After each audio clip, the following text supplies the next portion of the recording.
U.S. President Joe Biden made an unannounced and unprecedented visit to Kyiv today, this just 4 days before the anniversary of Russia's full-scale invasion of Ukraine. Kyiv stands, and Ukraine stands. Democracy stands. The Americans stand with you, and the world stands with you. This is the first time in modern history that a U.S. president has entered a war zone where there is not an active American military presence.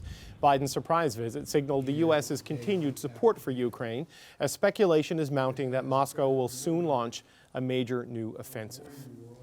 Yuliya Kovaliv is Ukraine's ambassador to Canada. She joins me now in the studio. Ambassador, it's nice to meet you. Thanks for coming in. Thank you for inviting. I wonder what you thought of the significance of President Biden's visit today.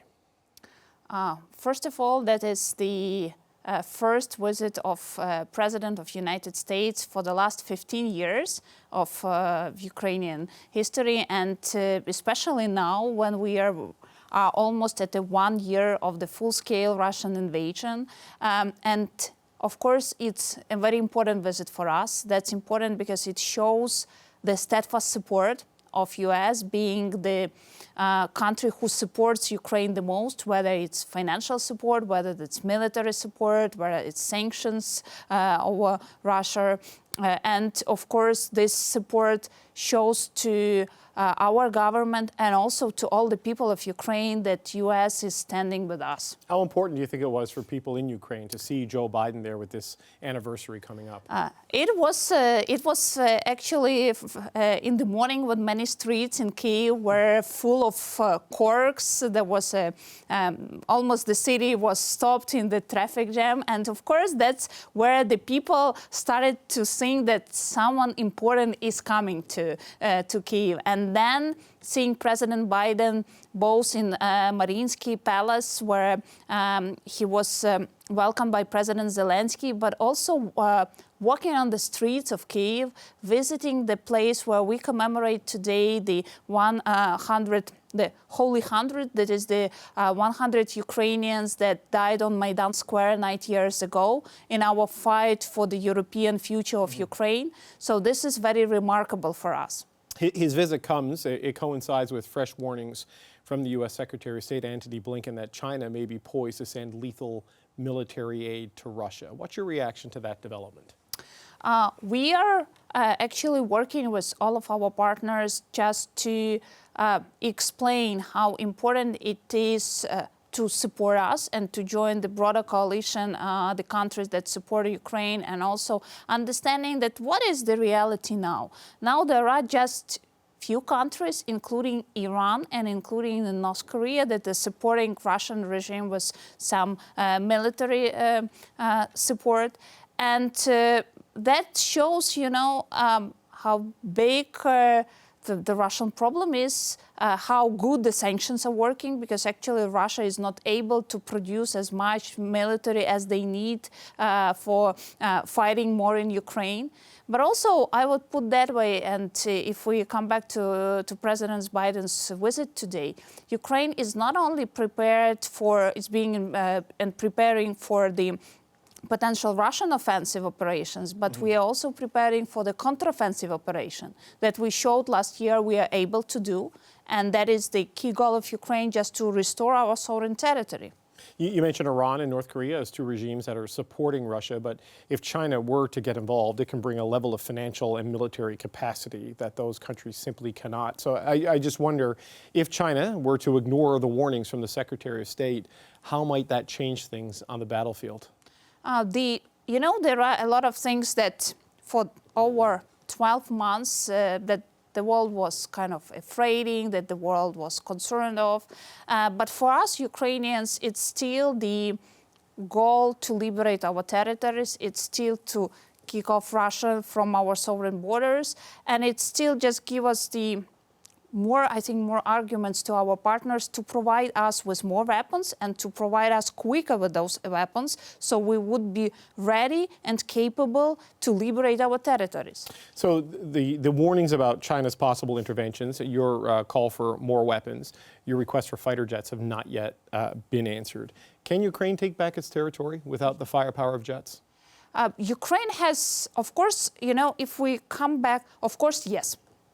It just depends on timing, and unfortunately, it depends on how much lives and how much lives of Ukrainians will be lost on these fightings.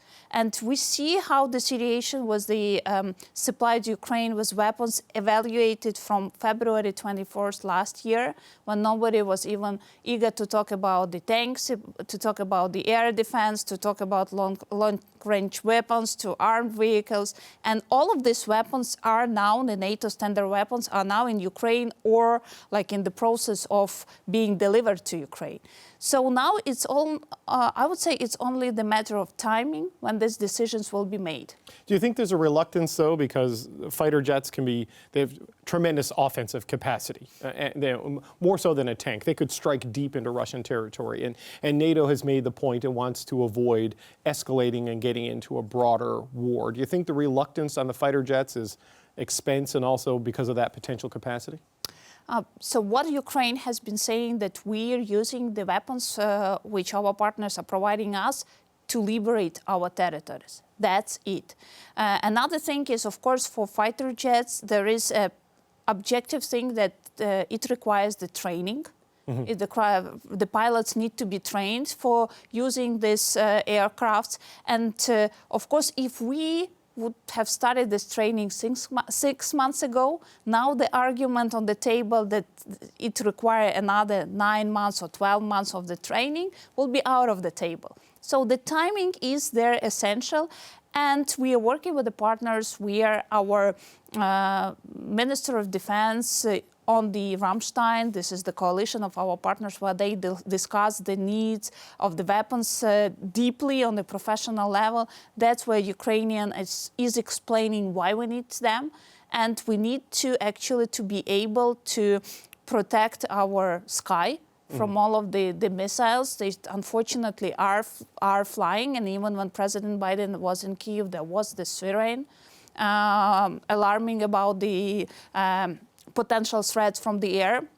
So this is what we are trying objectively to explain our partners, that Russia's idea to hit the critical infrastructure, that Russia is launching the missiles through all of the territory in Ukraine. I was in Kyiv last week, and I spent 4 hours sitting in the underground parking because the missiles were flying over the cities of Ukraine and hit some of the critical infrastructure. We need also them to be able to protect the air. Right. You make a very good point on the initial reluctance to supply even lethal aid. I remember 11 months ago, the conversation in Canada was, should we even send guns to Ukraine? And now we're sending 4 tanks. And I remember when President Zelensky visited the White House, the Ukrainian journalist said, look, you said you were never going to give us Patriot missiles. Now you're giving us Patriot. Let's make a long story short. Let's just do this. And it feels like you're kind of in this situation on that next stage of weapon requests. And I just wonder, Canada sent 4 Leopard 2 tanks. Melanie Joly, the foreign minister, was just in Kyiv last week and announced an extra $21 million in aid. What more can Canada do right now? What needs do you have that Canada can help you with? I think what Ukraine is now talking to our partners, of course, first is the military support. Right. It needs to be like a continued supply, because it's both we are fighting and we are losing the weapons, and Russians are building up in their capacity near the borders. And of course, another thing is what actually Norwegian government did. They offered Ukraine a 5-year support program. That is worth of 7.5 billion euros for the 5 year. It means that we are also transforming this one-by-one commitment to support Ukraine into some longer program, into more strategic approach. And that is probably what is Ukrainian looking for, some longer perspective, because it also helps us together with our partners. If, for example, we are talking about the military support, the defense sector is going down in their stock, and we need to work with the industry. And for example, if we're talking about the military, the defense industry would also like to have this long-term perspective, both to be able to support Ukraine and produce more of this, whether it's tanks, whether it's armed vehicles, whether it's artillery. So it's a kind of the win-win, both for Ukraine, for the partners, and also for the companies. For example, if we are in Canada, that's for Canadian defense sector, that could also plan their work and their production to be able to support Ukrainian needs. Because there's humanitarian assistance, there's economic and Yeah. financial assistance, the bonds that have been issued to underwrite the operations of government, but the military component is the most pressing need in your view. Yeah, and there is one more thing that we're really grateful that Minister Joly announced in Kyiv, is the support of the demining. Because now around 30% of Ukrainian territory has been contaminated by mines.